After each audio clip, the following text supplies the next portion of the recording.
Dear students, welcome to the lecturer group. आज हम new 9th class chemistry PTB 2025 से chapter number 12 जो कि empirical data collection and analysis के बारे में है, इसको डिटेल में स्टडी करेंगे। पहले तो मैं आपको शॉर्ट नोट से हर टॉपिक के की पॉइंट्स और शॉर्ट डेफिनेशंस करवाऊंगा। उसके बाद हम लास्ट पे बुक से ओवरव्यू भी लेंगे टॉपिक का, ताकि हमारा कोई भी पॉइंट मिस ना हो। ये तो फर्स्ट टॉपिक से अब हम स्टार्ट करते हैं। सबसे पहले empirical data collection and analysis का इंट्रोडक्शन है। इस इंट्रोडक्शन को नोट्स से स्टडी करते हैं। ये तो नोट्स पे अगर हम डेफिनेशंस को देखें, साइंस को डिफ़ाइन किया गया है a systematic study of the world through observation and experimentation. तो अक्सर बच्चे जो हैं वो साइंस सब्जेक्ट स्टडी कर रहे होते हैं, लेकिन उन्हें ये आइडिया ही नहीं होता कि साइंस की डेफिनेशन क्या है। ज़रूर साइंस की डेफिनेशन याद कीजिएगा। सिंपल है कि अपने इर्द गिर्द के वर्ल्ड की को स्टडी करना है बाय ऑब्जर्वेशन। ऑब्जर्वेशन हम किससे करते हैं? 5 सेंसेस से। तो 5 सेंसेस को यूज़ करके हमने ऑब्ज़र्व करना है, सूंघने से, चखने से, देखने से, टच करने से, ठीक है। एंड एक्सपेरिमेंटेशन, और बाद में उसके ऊपर एक्सपेरिमेंटेशन करनी है और उसके रिजल्ट्स से हमने कोई भी जो है वो उसके रिज़ल्ट की बेस पे हमने कोई भी हाइपोथेसिस क्रिएट करनी है। ना कि ऐसा नहीं होगा कि साइंस अभी तक उन चीज़ों को नहीं कंसीडर करती जो कि ऑब्जर्वेबल नहीं है। जैसे रूह का कॉन्सेप्ट है, तो साइंस उसको इसीलिए नहीं मानती क्योंकि हम उसे अपने 5 सेंसेस से फील ही नहीं कर सकते। तो सिंपल सी डेफिनेशन है, study of the world around us by observation and experimentation. Purpose क्या है इसका? मकसद ये है कि help make sense of the world and solve problem through standardized method. यानी कि हमारे इर्द गिर्द का जो वर्ल्ड है उसमें उसको समझने में हमारी हेल्प होती है, और जो डिफरेंट प्रॉब्लम्स हमें फेस करनी पड़ती हैं उनका हम सॉल्यूशन भी जो है वो साइंटिफिक मेथड से तलाश कर सकते हैं। नेक्स्ट साइंटिफिक रिसर्च है। साइंटिफिक रिसर्च क्या है? Conducted globally but varies in approach. पूरी दुनिया में जो है वो डिफरेंट साइंटिफिक रिसर्चेज होती रहती हैं, लेकिन डिफरेंट तरीक़ों से की जाती हैं। Standardization ensure consistency and accuracy. अगर हम कोई स्टैंडर्ड बना देंगे, कोई एक ख़ास जो है वो स्टैंडर्ड डेवलप कर लेंगे, तो उससे क्या फ़ायदा होगा कि जो पूरी दुनिया में ग्लोबली रिसर्च कंडक्ट हो रही हैं उनमें कंसिस्टेंसी और एक्यूरेसी आएगी। अब यहाँ पे अगर किसी चीज़ का वेट जो है वो ग्राम्स में मेजर कर रहा है किया जा रहा है और कहीं और पे जो है वो किसी और यूनिट में मेजर किया जा रहा है, तो उसके जो एक्यूरेसी है उसमें काफ़ी ज़्यादा जो है वो ख़राबी होने की या एरर आने के चांसेस होते हैं। लेकिन अगर हम एक स्टैंडर्ड डेवलप कर देंगे तो उससे क्या होगा कि तमाम दुनिया जो है वो एक ही यूनिट को फॉलो कर रही होगी, और उससे जो है वो एरर्स आने के चांसेस कम हो जाते हैं। तो इसलिए हमें स्टैंडर्डाइजेशन करनी पड़ेगी कंसिस्टेंसी और एक्यूरेसी के लिए। Importance of unit in science. अब स्टैंडर्डाइज कैसे किया जा सकता है? हम यूनिट डेवलप करें जो कि पूरी दुनिया में माने जाएं, ठीक है। हर एक का डिफरेंट यूनिट ना हो। आपको पता ही है कि पहले जो है वो डिफरेंट तरीक़ों से चीज़ों को मेजर किया जाता था। अब जो है एक स्टैंडर्ड यूनिट हमें मिले हुए हैं, तो इशू करें हम यूनिट्स। पहला ये काम है। Scientist using different unit meter versus feet face challenges in data comparison and conversion. अब आप लेंथ को ही देख लें, मीटर में भी, फिट में भी, किलोमीटर्स में भी, इस तरह डिफरेंट इंचज़ में भी मेजर की जाती है। तो अब अगर हम एक स्टैंडर्ड यूनिट बना लें ताकि हमारा जो कंपैरिजन है और कन्वर्जन जो हैं उनमें हमारा जो टाइम है वो ना वेस्ट हो। Lead to confusion and time wastage. जब डिफरेंट यूनिट्स को यूज़ किया जाता है तो उसके नतीजे में हमें कन्फ्यूजन्स भी क्रिएट होती हैं और टाइम का वेस्ट भी होता है उनको कन्वर्ट करने में। Adoption of SI unit. तो इसका हल जो है वो साइंटिस्ट ने बाद में मिलकर ये सोचा कि हम एक कोई ऐसा यूनिट सिस्टम जो है उसको डेवलप करते हैं जो कि ग्लोबली एक्सेप्टेड हो, ठीक है। तो एसआई यूनिट एक स्टैंडर्डाइज्ड और यूज़र फ्रेंडली यूनिट उन्होंने तजवीज़ किया, जिसे हमने नाम दिया एसआई यूनिट। ये तो एसआई यूनिट जो है वो बेसिकली स्टैंड फॉर है system international unit. S for system, I for international units. तो एसआई यूनिट जो हैं उनको जब अडॉप्ट किया गया तो ओवरऑल जो साइंटिस्ट थे उनको बहुत आसानी हुई, उन्हें कन्वर्जन बहुत कम करनी पड़ी। इसके साथ साथ जो है उनके पास एक स्टैंडर्ड यूनिट आ गया हर चीज़ को मेजर करने के लिए। इसके एडवांटेजेस को भी हम समझ सकते हैं इस तरह से कि simplify communication and data sharing among scientist world wide. जब एसआई यूनिट जो कि एक इंटरनेशनली एक्सेप्टेड यूनिट सिस्टम है, तो इसको अपनाया गया तो इसकी वजह से कम्युनिकेशन जो है साइंटिस्ट का डेटा शेयर करना वो इजी हो गया world wide. Reduce the need for conversion अब कम से कम करनी पड़ेंगी, क्योंकि एक स्टैंडर्ड यूनिट है लेंथ का अगर मीटर, तो कोई भी फीट या इंचज़ में उसको नहीं करेगा, जिसकी वजह से कन्वर्जन नहीं करनी पड़ेंगी। अगर हम एसआई यूनिट की बात करें तो ये बेस्ड ऑन 10 सिस्टम होता है, इसकी बेस 10 होती है। मेकिंग कैलकुलेशन ईजियर, इससे मज़ीद ईजी हो जाती हैं calculation. Inter related unit allowed derivation without conversion factor. इसके साथ साथ जो इंटर रिलेटेड इसके यूनिट हैं वो भी डिराइव हो जाते हैं विदाउट कन्वर्जन फैक्टर। नेक्स्ट हम जो है इसमें मज़ीद कॉमन सिस्टम हम देख लेते हैं जो कि एसआई यूनिट के अलावा भी यूज़ किए जाते हैं। उसमें एक तो एसआई यूनिट है जो कि इंटरनेशनल सिस्टम ऑफ यूनिट है। दूसरा है सेंटीमीटर ग्राम सेकंड सिस्टम, जिसे हम सीजीएस सिस्टम बोलते हैं। नंबर 3 पे मीटर किलोग्राम सेकंड सिस्टम है, एमकेएस सिस्टम बोला जाता है। और लास्ट पे इंपीरियल सिस्टम ऑफ यूनिट्स। तो ये कुछ सिस्टम्स हैं, कॉमन सिस्टम हैं यूनिट्स के जो कि यूज़ किए जाते हैं। नेक्स्ट आपकी बुक में जो है बेनिफिट्स ऑफ एसआई यूनिट जो है पैराग्राफ की शक्ल में एक्सप्लेन किए गए हैं, उनको हम पॉइंट्स में लिख लेते हैं ताकि याद करने में आसानी हो। यूनिवर्सल स्टैंडर्ड है, used almost everywhere ensuring global consistency, यानी पूरी दुनिया में ही ऑलमोस्ट यूज़ किया जाता है इसको। Accuracy and precision enable clear unambiguous communication, इससे जो है वो क्लियर और जिसमें कोई डाउट ना हो ऐसी कम्युनिकेशन हो सकती है। कोलैबोरेट कर सकते हैं डिफरेंट साइंटिस्ट, क्योंकि उनकी कम्युनिकेशन जो है वो आसान है। फैसिलिटेट करता है इससे cooperation among scientist of different culture and regions. Reproducibility है, allow replication of experiment and verification of result. इसी तरह जो है progress encourage the sharing of knowledge and advancement in science, इसी तरह जो है वो शेयरिंग भी होती है। आपने ये याद रखना है कि साइंस के अंदर कोई भी डाटा उस वक्त ज़्यादा अथेंटिक माना जाता है जब उसको ज़्यादा बार जो है या ज़्यादा से ज़्यादा चीज़ों पर आजमाया गया हो। ठीक है, तो जितना हम यूनिवर्सली कम्युनिकेट कर सकेंगे उतना हम उस किसी भी एक्सपेरिमेंट को ज़्यादा टाइम जो है वो उसमें जो वेरिएबल्स हैं वो ज़्यादा टाइम इंक्रीज़ करके उसको टेस्ट कर सकते हैं। तो जितना ज़्यादा टेस्ट होगा उतना उसका रिज़ल्ट भी अथेंटिक माना जाएगा। नेक्स्ट अगर हम देखें तो हमारे पास 12.1 एसआई यूनिट इन केमिस्ट्री है। इसमें कुछ बेस यूनिट बताए गए हैं, length, time, amount of substance, mass, temperature. इनको आप डिटेल से बुक से ही देख लेते हैं क्योंकि ये शॉर्ट पॉइंट्स बुक में ही ऑलरेडी बने हुए हैं। और साथ साथ जो टॉपिक अभी हमने रीड किया है उसको भी बुक से रिव्यू कर लेते हैं, कोई पॉइंट मिस ना हो। जी, तो अगर हम इंट्रोडक्शन को देखें तो इसमें सबसे पहले जो है साइंस की हमने डेफिनेशन पढ़ी थी, वो एज इट इज़ यहाँ पे दी गई है। उसके बाद जो है वो बताया गया है कि साइंटिफिक रिसर्च जो है वो ऑल अराउंड द वर्ल्ड की जा रही है और मुश्किल क्या आती है डाटा शेयर करने में। ठीक है, कि जो साइंटिस्ट हैं वो आपस में कम्युनिकेट नहीं कर पा रहे, डाटा शेयर नहीं कर पा रहे, क्योंकि उनकी जो कोई यूनिट्स हैं मेजरमेंट के वो सेम नहीं है।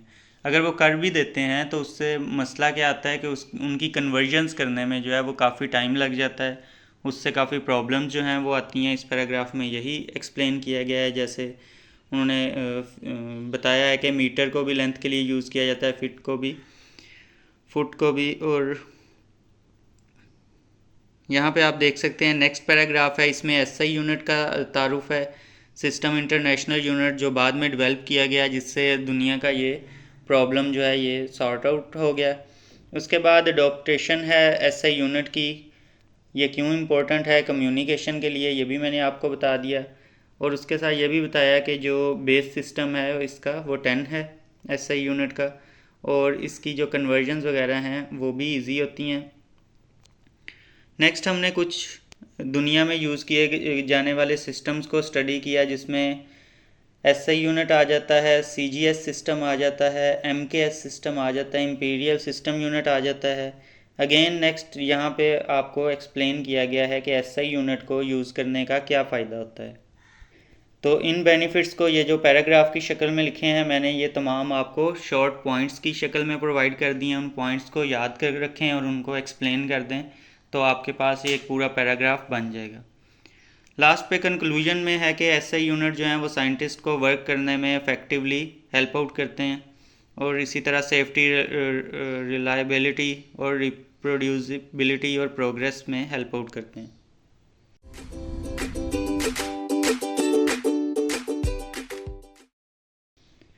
नेक्स्ट अब हमारे पास SI यूनिट है इन केमिस्ट्री के अंदर जो SI यूनिट यूज़ होते हैं, there are seven base unit in SI system for physical quantities, out of which we use 5 in chemistry. Total SI unit जो हैं उनके बेस यूनिट जो हैं वो 7 हैं, लेकिन उनमें से 5 हम केमिस्ट्री में यूज़ करते हैं। दीज फिजिकल क्वांटिटीज़ वो 5 कौन से हैं? Length, time, amount of substance, mass and temperature. ये हमने नोट्स से भी 5 देखे थे। तो पहला है मीटर, जो कि लेंथ के लिए यूज़ होता है। It is the standard unit of length. Symbol इसका स्मॉल m है, is use for meter. Meter is the, अब मीटर को डिफ़ाइन कैसे करेंगे, यहाँ से डेफिनेशन शुरू हो रही है। Meter is the distance travel by a light in vacuum in about 300 millionth of a second. ठीक है, 300 millionth of a second mean 1 divided by 300 millionth. तो ये आपने याद रखना है कि इतने कम टाइम के लिए, इतने कम पार्ट के लिए, एक सेकंड के भी इतने कम पार्ट में जितना एक लाइट जो है वो ट्रैवल कर सकती है वैक्यूम के अंदर, उसको हम 1 मीटर कंसीडर करते हैं। तो इस तरह से इसको एक स्टैंडर्ड यूनिट बनाया गया।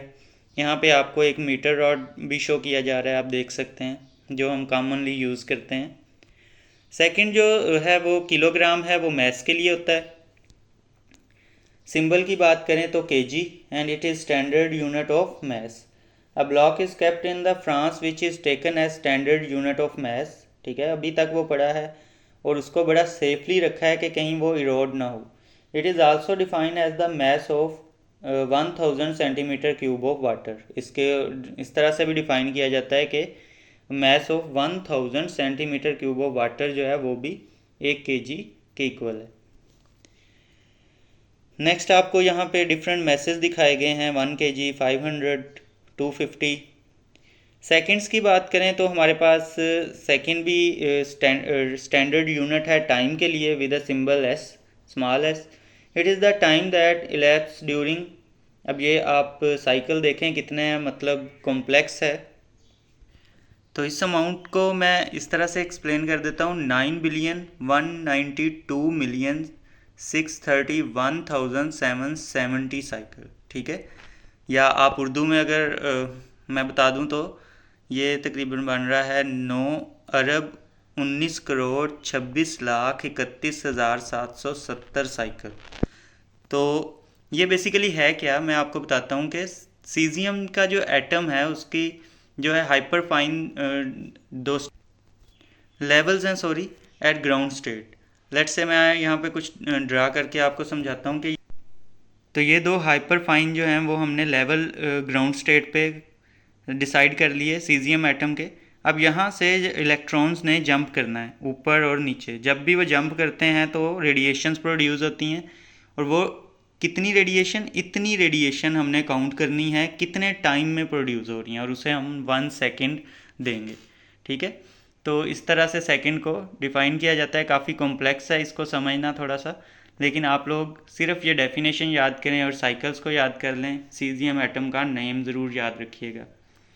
नेक्स्ट अगर हम मूव करें तो इंटरेस्टिंग इन्फॉर्मेशन है एक हमारे पास, उसको देख लेते हैं। Symbol are not change in plural form. For example 100 millimeter is written as 100 millimeter and not as 100 millimetres.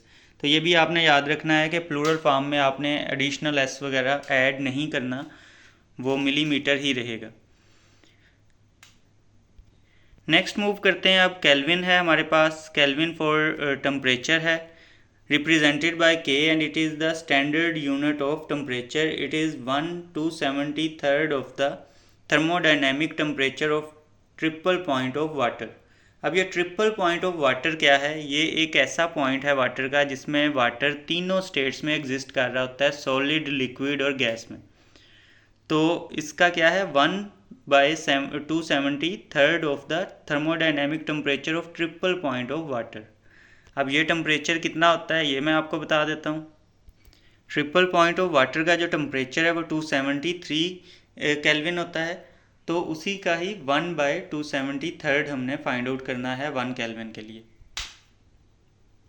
Triple point का अगेन मैं बता देता हूँ। ऐसा पॉइंट है एक ख़ास टेम्परेचर और प्रेशर पे जहाँ पे वाटर जो है वो सॉलिड, लिक्विड, गैस तीनों फेजेस के अंदर एग्जिस्ट कर रहा होता है।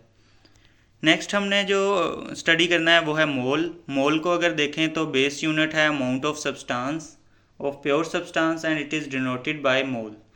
It is defined as having exactly 6.022 multiplied by 10 raised power 23 particle of a substance, जिसे हम एवोगैड्रो नंबर भी बोलते हैं।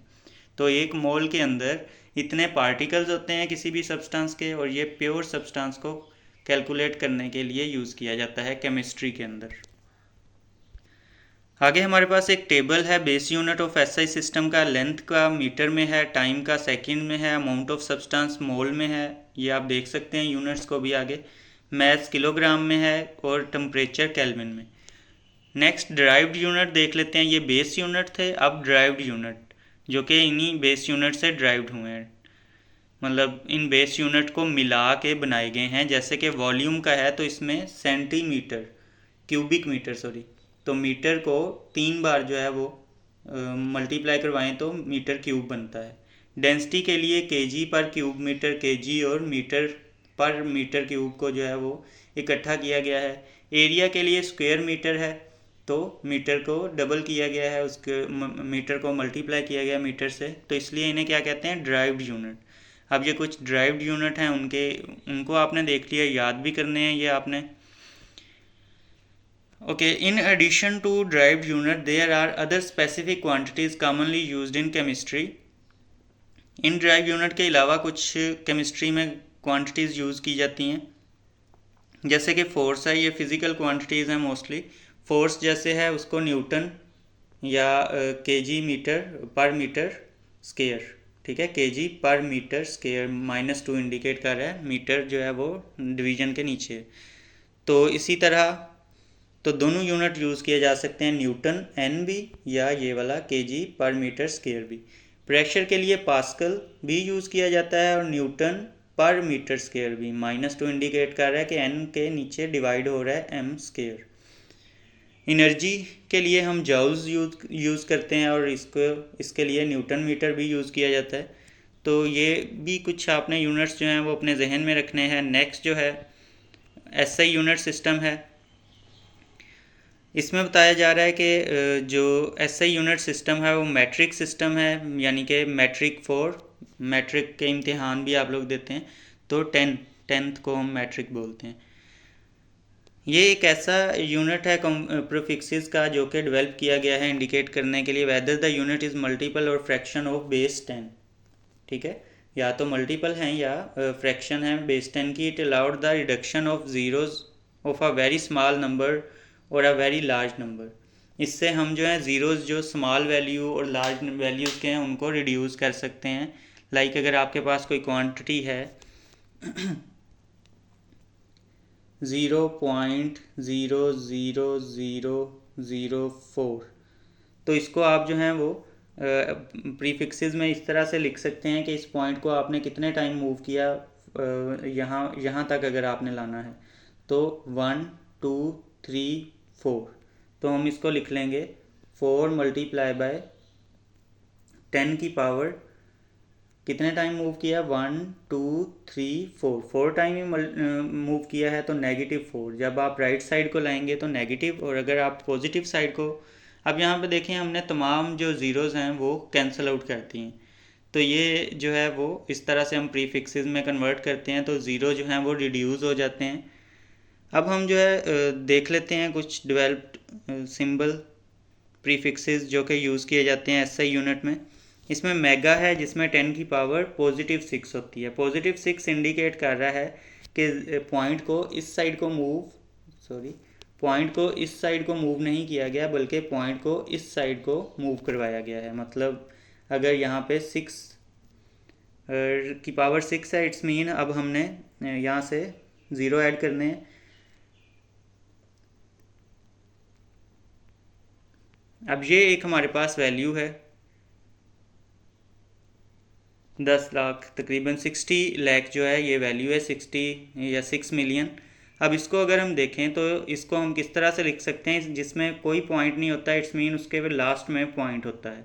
तो यहाँ से 1 2 3 4 5 6, अब हम इसको क्या लिख सकते हैं, 6 मल्टीप्लाई बाय 10 रेज पावर 6। तो इसको हम इस तरह से रिप्रेजेंट भी कर सकते हैं, 6 मल्टीप्लाई बाय 10 रेज पावर 6। तो ये जो है इसके लिए हम मेगा का प्रीफिक्स यूज़ कर सकते हैं, 10 रेज पावर 6। तो अगर आपके सामने था 6 ज़ीरो हों तो हम मेगा का जो है वो सिंबल यूज़ कर सकते हैं। इसी तरह किलो 3 ज़ीरोज़ को जो है वो रिड्यूस करने के लिए है। इसी तरह हेक्टो जो है वो 2 के लिए है, डेका 1 के लिए है, डेसी -1 के लिए है। ठीक है, अब ये आपने राइट साइड को लेके आना है, ना कि लेफ़्ट साइड को।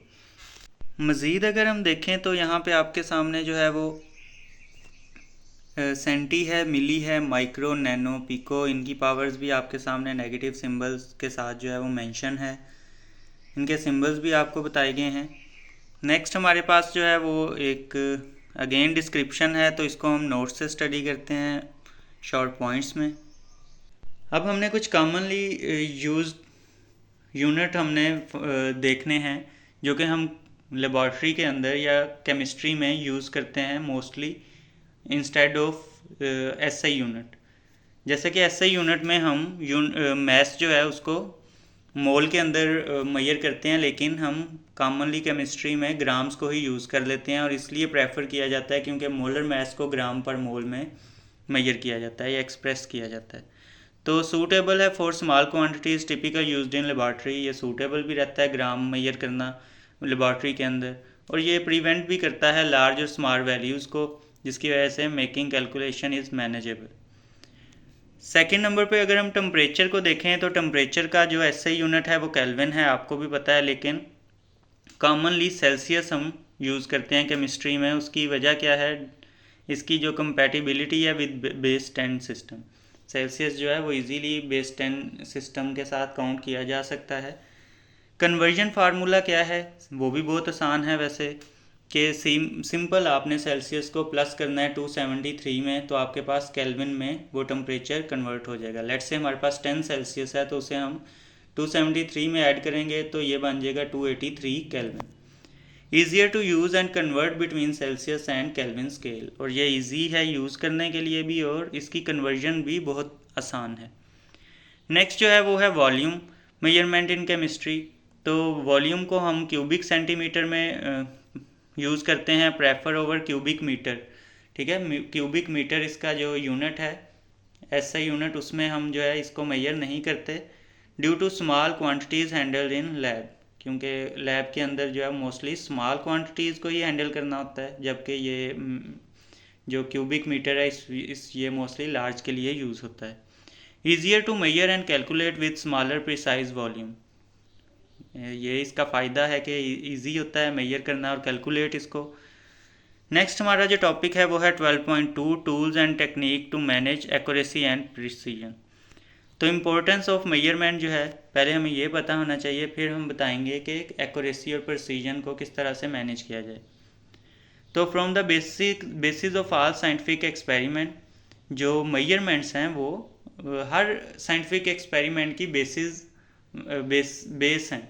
ठीक है, अगर हम मेजरमेंट ही गलत ले लेंगे तो एक्सपेरिमेंट जो है वो ठीक नहीं हो सकता, जितनी बार मर्जी उसको परफॉर्म कर दिया जाए। Measurements always include some level of uncertainty refer to as error, और मेजरमेंट्स में कुछ ना कुछ जो है वो अनसर्टेनिटी होती है जिसे हम एरर के तौर पे काउंट करते हैं। यानी हर चीज़ का एक लीस्ट काउंट होता है, उसके बाद वो अनसर्टेनिटी आ जाती है। तो टाइप्स ऑफ एरर की बात करें तो मेन जो हैं वो दो तरह के एरर हैं। एक सिस्टमैटिक एरर होता है और एक रैंडम एरर होता है। सिस्टमैटिक एरर जो है caused by limitation of measuring instrument. मैंने जैसे अभी बताया हर इंस्ट्रूमेंट की एक लीस्ट काउंट होता है, तो उसके बाद जो है वो एरर्स आना शुरू हो जाते हैं। तो लिमिटेशन है इंस्ट्रूमेंट्स की, सिर्फ लीस्ट काउंट ही नहीं है और भी बहुत सारी प्रॉब्लम्स आ जाती हैं इंस्ट्रूमेंट्स में।